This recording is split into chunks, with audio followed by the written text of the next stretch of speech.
Toca a bateria.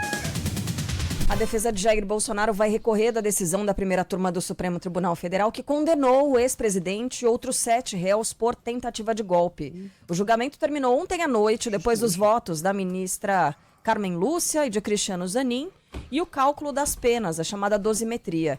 Jair Bolsonaro pegou 27 anos e 3 meses de prisão, sendo 24 e 9 meses de reclusão em regime inicial fechado.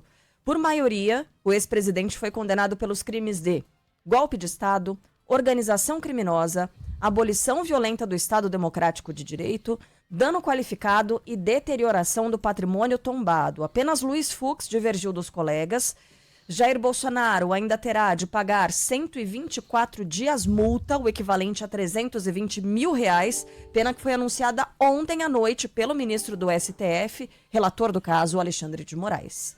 Fixo a pena final para o réu Jair Messias Bolsonaro em 27 anos e 3 meses, sendo 24 anos e 9 meses de reclusão e 2 anos e 6 meses de detenção, além de 124 dias multa, cada dia multa no valor de um salário mínimo. Fixo o regime inicial do cumprimento da pena, o regime fechado. Para a defesa de Jair Bolsonaro, a pena foi desproporcional. Quem vai trazer mais informações diretamente de Brasília é o repórter João Pedro Melo. Bom dia para você, JP. Oi, pessoal. Bom dia para vocês, para todo mundo que está nos acompanhando. A gente está de olho nessa situação dos recursos, o que de fato precisa acontecer a partir de agora. E a gente estava conversando também aqui com advogados, do ex-presidente Jair Bolsonaro para entender a situação. Bolsonaro e outros 7 réus ainda podem apresentar recursos das condenações que foram definidas pela primeira turma do Supremo Tribunal Federal. E o grande ponto dessa situação é que ontem o advogado de Bolsonaro, Paulo Cunha Bueno, disse que não descartaria colocar na mesa a situação de saúde do ex-presidente, exatamente para pedir algum tipo de recurso ao Supremo Tribunal Federal. Por que a gente está falando disso? Porque muita gente disse, Bolsonaro foi condenado a 27 anos de prisão, vai ser preso imediatamente. Não, ainda há chance de recursos, a defesa ainda pode optar por citar que ele é uma pessoa que tem ali alguns problemas de saúde, situação que pode se agravar, obviamente, na cadeia, e isso, obviamente, também vai entrar dentro de algum recurso provavelmente feito pela defesa. Bom, agora, eles vão se debruçar, então, nos detalhes dos votos dos ministros para formular esses recursos.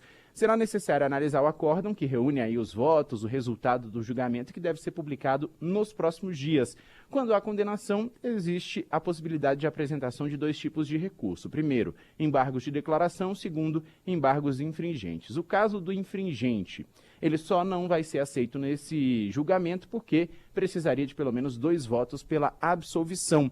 E isso não foi o que aconteceu. A gente só teve o voto do ministro Luiz Fux pela absolvição dos réus. Em regra, então, esses recursos, eles não mudam o resultado definido pelos ministros, mas, a defender das teses que foram construídas pelos advogados, podem mudar ali o tamanho das penas, ou seja, a dosimetria.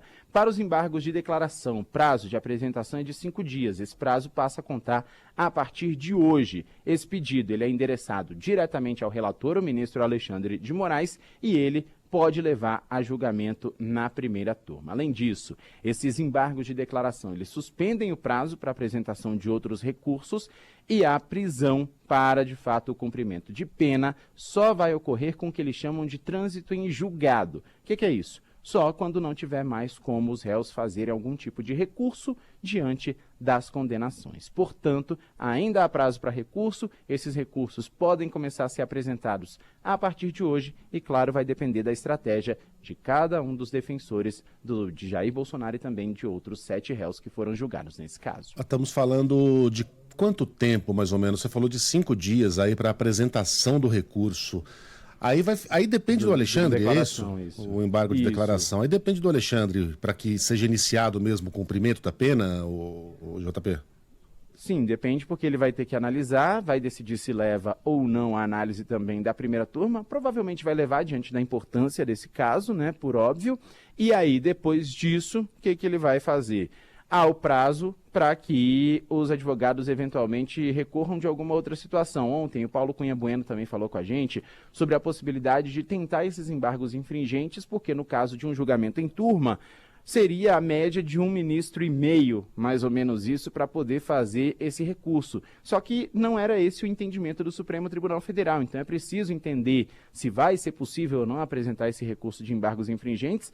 Ao meu ver, pelo que eu estava acompanhando do julgamento, não será possível, mas de repente se abrisse essa possibilidade, há mais prazo também que vai contando a partir disso. Então, de fato, para o cumprimento da pena e etc., para esses recursos terminarem, a gente vai levar mais ou menos ainda um mês e meio, tá? Então essa é a expectativa. Mas tem também outros recursos relacionados à saúde, que a gente falou, então todo esse prazo ainda pode aumentar e vai depender do relator, o ministro Alexandre de Moraes.